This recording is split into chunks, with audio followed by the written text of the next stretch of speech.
గత బీఆర్ఎస్ ప్రభుత్వంలో ఎన్ని ఇబ్బందులు వచ్చినా ఎస్ఎల్బీసీ పనులు ముందుకు తీసుకుపోయామన్నారు మాజీ మంత్రి జగదీశ్వర్ రెడ్డి. గతంలో ఇప్పటికంటే ఎక్కువ వాటర్ వచ్చినప్పుడు కూడా డీ వాటరింగ్ చేసి పనులు సాగించామన్నారు. ఈ ప్రభుత్వానికి లోపల 8 మంది ప్రాణాలు చిక్కుల్లో పడ్డ వివిధ విభాగాలతో పనులు చేయించుకోవడంలో చిత్తశుద్ధి లేదు అంటున్న జగదీశ్వర్ రెడ్డితో మా ఐ న్యూస్ ప్రతినిధి ఏ.వై. స్వామి ఫేస్ టు ఫేస్. ప్రాంతానికి బీఆర్ఎస్ పార్టీ నేతల బృందం వెళ్ళింది. మనతో పాటు మాజీ మంత్రి వైపు సూర్యాపేట ఎమ్మెల్యే జగదీశ్వర్ రెడ్డి గారిని వారు తెలుసుకుందాం. సార్ చెప్పండి సార్, మీరు లోపలికి వెళ్ళి చూశారు, గత 6 నెలలుగా రిస్క్ ఆపరేషన్ చేస్తున్నామని చెప్పేసి మంత్రులు చెప్తున్నారు. మీరు లోపల చూసిన ప్రకారం ఏం గమనించారు సార్? అక్కడ పోయి చూసిన తర్వాత అక్కడ ఉన్న వాళ్ళందరితో మాట్లాడిన తర్వాత మాకు ఒక విషయం స్పష్టంగా అర్థమైంది. ఘటన జరగడానికి ప్రభుత్వం యొక్క నిర్లక్ష్యం ఎంత కారణమో, జరిగిన తర్వాత కూడా అంతే నిర్లక్ష్యంగా ప్రభుత్వం ఉంది. 6 రోజులుగా ఒక్క నిర్ణయం తీసుకోలేదు. రెస్క్యూ ఆపరేషన్స్ ఏ రకంగా చేయాలనే దాని విషయంలో వాళ్ళకు ఒక అవగాహన లేదు. ఇప్పటి వరకు కూడా కనీసం దాంట్లోంచి వెళ్ళి డెబ్రీస్ బయటికి తేవాలన్న సోయి కానీ అటువంటి ప్రయత్నం కూడా జరగలేదు. ఇవాళ మొదటిసారి ఏదో డెబ్రీస్ తీయడానికి మొదలుపెట్టినామన్నారు. ఈ రోజు ఉదయం నుంచి వెళ్ళి ఇప్పుడు మేము అక్కడ ఉన్నాం, 3:30 వరకు అక్కడ ఉన్నప్పటికి చూస్తే కేవలం ఒక లారీ తీసుకొచ్చి అక్కడ పోసినట్టు కనబడుతూ ఉంది. ఇంత నిర్లక్ష్యంగా జరుగుతూ ఉన్నాయి పనులు.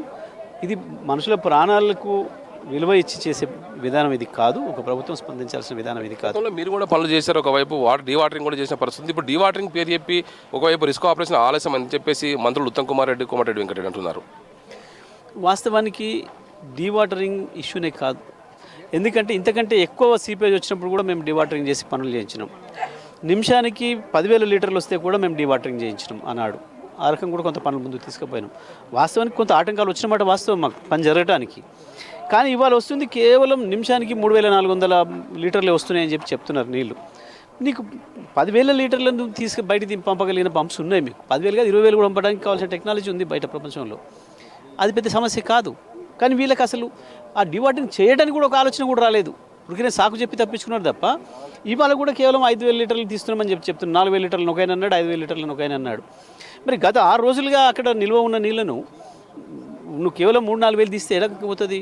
ఒక 10,000 డివాటరింగ్ చేయగలిగిన కెపాసిటీతో పెట్టాలి పంప్స్, తీస్తే వస్తే సాధ్యమవుతుంది. లోపల జరిగిన విషయాన్ని ఇంతవరకు చాలా మంది లోపల ఉన్నటువంటి ఇంజనీర్లు కావచ్చు, కార్మికులు కావచ్చు మరణించారని చెప్పేసి అందరూ అంటున్నారు. కానీ ప్రభుత్వం ప్రకటించడానికి ఆలస్యం అవుతుంది, కావాలని చెప్పేసి 1-2 రోజులు మేము క్లోజ్ చేస్తామని చెప్పేసి చెప్తూ ప్రజల్ని మభ్యపెడుతున్నారు అనుకుంటున్నారా?